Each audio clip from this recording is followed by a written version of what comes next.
अस्सलाम वालेकुम। आज हम चैप्टर शुरू करने जा रहे हैं वैरायटी ऑफ लाइफ, जिसमें हम जिंदा जानदारों की मुख्तलिफ़ किस्मों के बारे में स्टडी करेंगे, उनकी क्लासिफिकेशन देखेंगे। टेक्सोनोमी कहते हैं बायोलॉजी की वो ब्रांच जिसमें हम स्टडी करते हैं क्लासिफिकेशन ऑफ इंडिविजुअल, जानदारों की क्लासिफिकेशन करना, उनको ग्रुप्स में तकसीम करना, और नेमिंग ऑफ इंडिविजुअल, जानदारों को साइंसी नाम देना।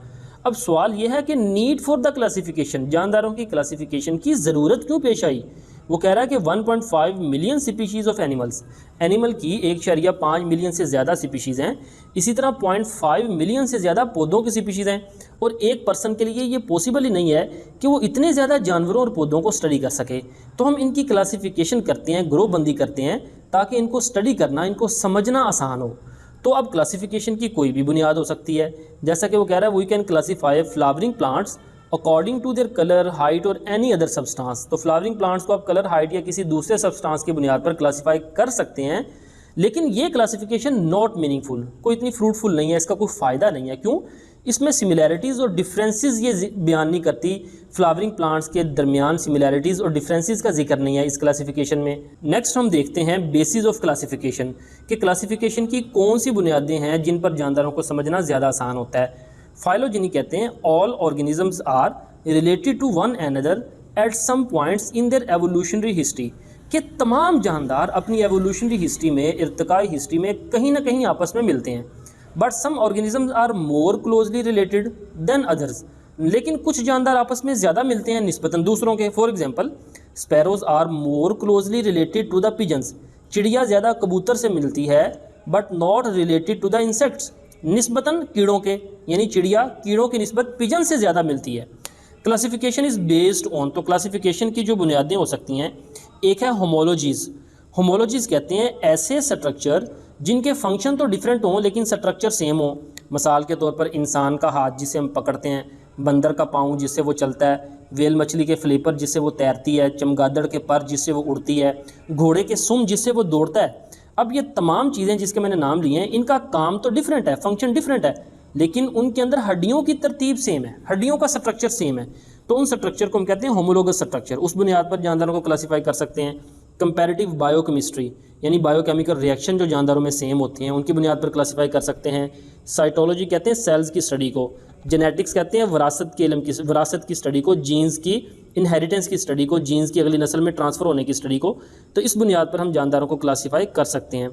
मेजर बेसिस, लेकिन जो मेन बुनियाद है क्लासिफिकेशन की, is the similarities in form और स्ट्रक्चर। जानदारों के फॉर्म यानी शक्ल सूरत और उनके स्ट्रक्चर में सिमिलैरिटी है। अब जानदारों की बायोलॉजिकल क्लासिफिकेशन का सबसे बड़ा यूनिट है किंगडम, और सबसे छोटा यूनिट है स्पीशी। तो स्पीशी क्या है? Species is group of natural population, ये पॉपुलेशन का ग्रुप है। क्या शराइत है इसकी? Which can interbreed freely among themselves. तो स्पीशी के अरकान आपस में इंटरब्रीडिंग कर सकते हैं, सेक्शुअल रिप्रोडक्शन कर सकते हैं। प्रोड्यूस फर्टाइल ऑफस्प्रिंग, तो उस इंटरब्रीडिंग के नतीजे में फर्टाइल ऑफस्प्रिंग बनेगी। ऑफस्प्रिंग कहते हैं बच्चों को, और फर्टाइल कहते हैं ऐसे बच्चे जो आगे बच्चे पैदा करने की सलाहियत रखते हों, but are comparatively isolated from all other groups in nature. और वो स्पीशी के अरकान क्या होंगे? बाकी जितने भी जानदार हैं ना, उनसे क्या होंगे? आइसोलेटेड, डिफरेंट होंगे। लेकिन वो कह रहा है इन एसेक्सुअली रिप्रोड्यूसिंग ऑर्गेनिज्म, वो जानदार जिसमें सेक्सुअल रिप्रोडक्शन होती नहीं है, वो एसेक्सुअल रिप्रोडक्शन होती है। इंटरब्रीडिंग इज़ नॉट कंसीडर, तो उसमें ये पहली शर्त इंटरब्रीडिंग वाली कंसीडर नहीं की जाएगी। Each species has its own structure, ecology and behaviour.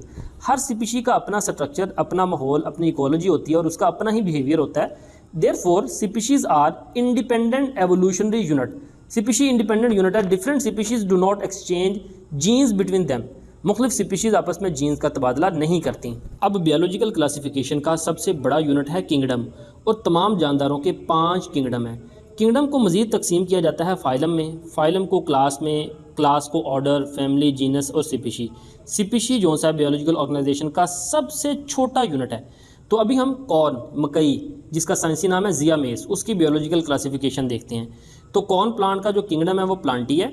उसकी डिवीजन याद रखें, ये जो फाइलम लफ्ज़ है ना, हम प्लांट्स, अलजी और फंजाई के लिए फाइलम को डिवीजन भी कह लेते हैं।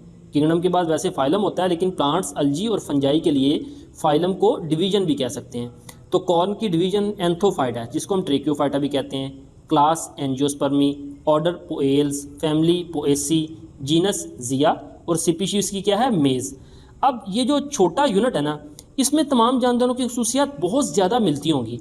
तो जैसे जैसे हम ऊपर जाएंगे जानदारों की खसूसियात कम मिलती होंगी, यानी जो 5 किंगडम है ना उनकी खसूसियात कम से कम आपस में मिलती हैं, डिवीज़न में किंगडम की निस्बत ज़्यादा।